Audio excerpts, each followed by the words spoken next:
মাত্র 1 কাপ আটা দিয়ে এত মজার নাস্তা তৈরি করা যায়, না দেখলে বিশ্বাস করবেন না। আটা সবার ঘরেই থাকে, আর এই আটা দিয়ে যখন খুশি তখনই এরকম নাস্তা তৈরি করে বাচ্চাদের দিতে পারেন, এমনকি বড়রা চায়ের আড্ডায়ও রাখতে পারেন। প্রথমে আমি গরম জল নিয়েছি, গরম জলটা হচ্ছে কুসুম গরম জল নিয়েছি, তাতে আমি 1 চামচ দিয়ে দিলাম ইস্ট।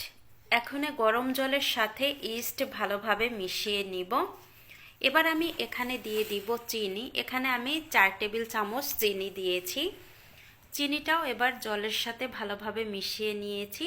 স্বাদমতো একটু লবণ দিয়ে দিলাম। লবণটা দেওয়ার পরে এবার আমি এখানে 1 কাপ দিয়ে দিলাম আটা।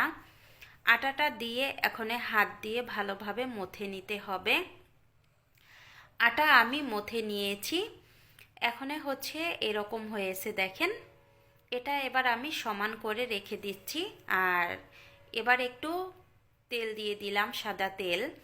তেলটা দেওয়ার পরে একটা ঢাকনা দিয়ে ঢেকে আমি 10 মিনিট রেখে দিব মাত্র। আপনারা একেবারে নিচের পক্ষে 30 মিনিট রেখে দিবেন। আমি 10 মিনিট রেখেছি, তার জন্য অল্প পরিমাণে ফুলেছে। আমার যেহেতু একটু তাড়াহুড়া লেগে গিয়েছিল, মানে নাস্তাটা তৈরি করা লাগবে, এজন্য আমি অল্প সময় রেখেছি। আপনারা 30 মিনিট রাখবেন, তাহলে দেখবেন এটা ফুলে 3 ডাবল হয়ে যাবে। এখন একটা রুটি তৈরি করে নিচ্ছি আমি। রুটিটা তৈরি করা হয়ে গেছে। রুটিটা একটু মোটা তৈরি করে নেবেন। এখন একটা স্টিলের গ্লাস নিয়েছি। এবার এভাবে আমি কেটে নিচ্ছি। যেভাবে কেটে নিচ্ছি এভাবে কেটে নেবেন। এটা কিন্তু বোঝানোর কিছুই নেই, দেখলেই বোঝা যাচ্ছে যে আমি কিভাবে কেটে নিচ্ছি। আর এগুলো কাটা খুবই সহজ। সবগুলো আমি কেটে নিয়েছি, আর বাকি যেগুলো আছে সেগুলোও আমি সেমভাবেই তৈরি করে নিব।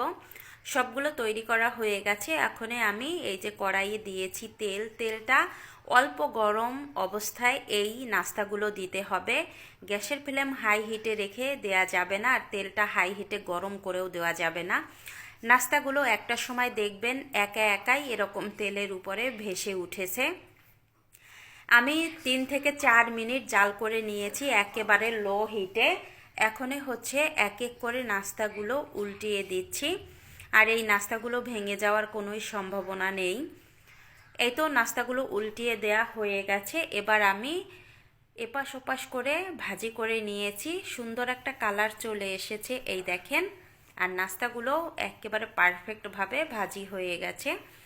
এবার তেল ছেঁকে নাস্তাগুলো আমি চুলা থেকে নামিয়ে নিচ্ছি। এই নাস্তাটা বাচ্চাদের দিলে বাচ্চারা খুবই খুবই পছন্দ করবে। আবার আপনারা বড়রা কিন্তু চায়ের আড্ডায় রাখতে পারেন, এমনকি এমনিতেও খেতে পারেন, এতই মজা।